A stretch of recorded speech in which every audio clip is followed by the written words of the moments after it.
Jacques. Chapitre 3.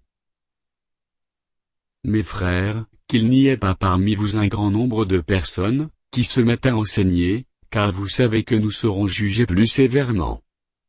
Nous bronchons tous de plusieurs manières.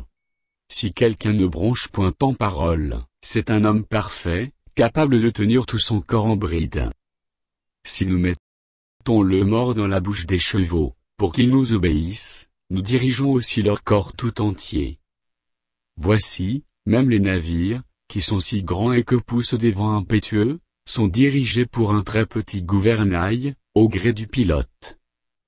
De même, la langue est un petit membre, et elle se vante de grandes choses. Voici, comme un petit feu peut embraser une grande forêt. La langue aussi est un feu, c'est le monde de l'iniquité. La langue est placée parmi nos membres, souillant tout le corps, et enflammant le cours de la vie, étant elle-même enflammée par la géhenne.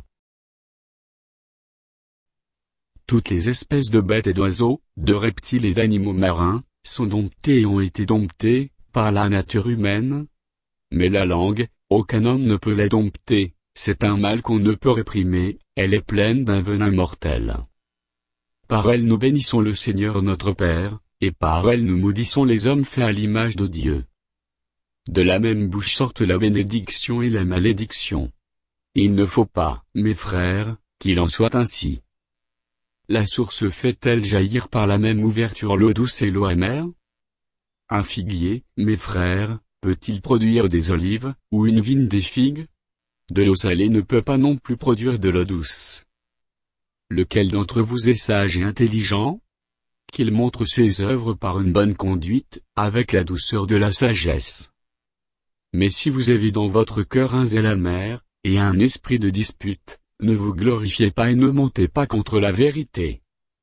Cette sagesse n'est point celle qui vient d'en haut, mais elle est terrestre, charnelle, diabolique. Car là où il y a un zèle amer, et un esprit de dispute, il y a du désordre, et toutes sortes de mauvaises actions. La sagesse d'en haut est premièrement pure, ensuite pacifique, modérée, conciliante, pleine de miséricorde et de bons fruits, exempte de duplicité, d'hypocrisie. Le fruit de la justice est semé dans la paix, par ceux qui recherchent la paix.